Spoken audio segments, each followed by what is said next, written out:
he says, I'd much rather watch you do that than have to do it yourself. Good boy. So, when we're working with them, what we need to do is we need to think of what we want and then be prepared to work with them on what they understand, which is those natural instincts until they get it right. And then we need to ask them until they want to get it wrong and then still get it right. We've got to go through that little bit of fatigue. I hope that he'll come down on this left side. If he doesn't, I'll just do it again. The only way he's ever going to act like a horse that's laid down 100 times is if I lay him down 100 times.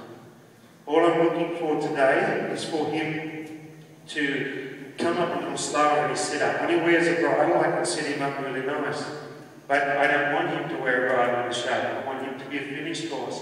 My finished horses are ability. Now you can say, well, his first lay down was brilliant, guy. Why didn't you finish on that? And I would just say to you, well, then he'd have one really good lay down. But what about if I need to lay him down 10 times at a Las Vegas event, or need to lay him down? He's very clever because he knows that I can't sit him up on that other side. He's not really sure what he's doing, is he? This is kind of where people wish they could buy those seats over there. Now, she's not really sure what you're doing, but you're not winning. And this horse can do this kind of stuff all day long. And I do say to people, if you have a horse that's lazy, you get on him, you're working hard for 3 minutes. Then when his energy level is up, get off of him. And then work in the afternoon again for 10 minutes, and when his energy level is up, get off of him.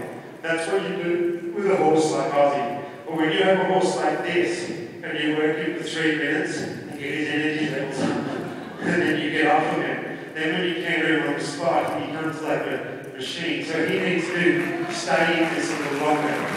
Because I'm going to show you what I'm going to do. But last night I did this, I pretended I was cantering to my jump, and I asked him to jump it.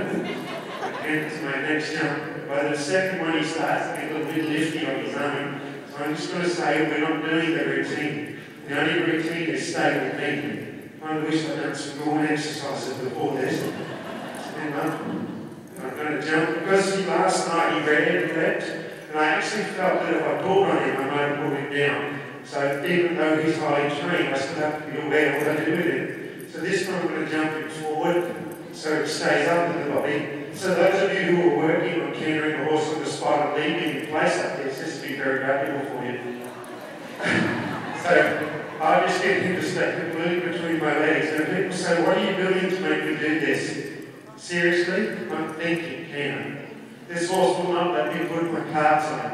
If I put my left calf on him and look here, that's my calf, not my spur. He'll canter sideways. If I did this to Ozzy, he wouldn't even open his eyes up to me. But this horse is extremely alive. So now I lay both calves on him and a big canter on the spot here. Then when I put both calves on him stronger, he can start to lift. I'm not even asking, see if you can backwards for me. He has to leave and push, but there's not many horses in the world who can do that. So the cash on the floor is much appreciated. So, 2, 3, 9, 40, 1, 2, 3, 4, 5, 6, 7, 8, 2, 4, 5, 6, 7, 8, 9, 10, 11, 12, 13, 14, 15, 16.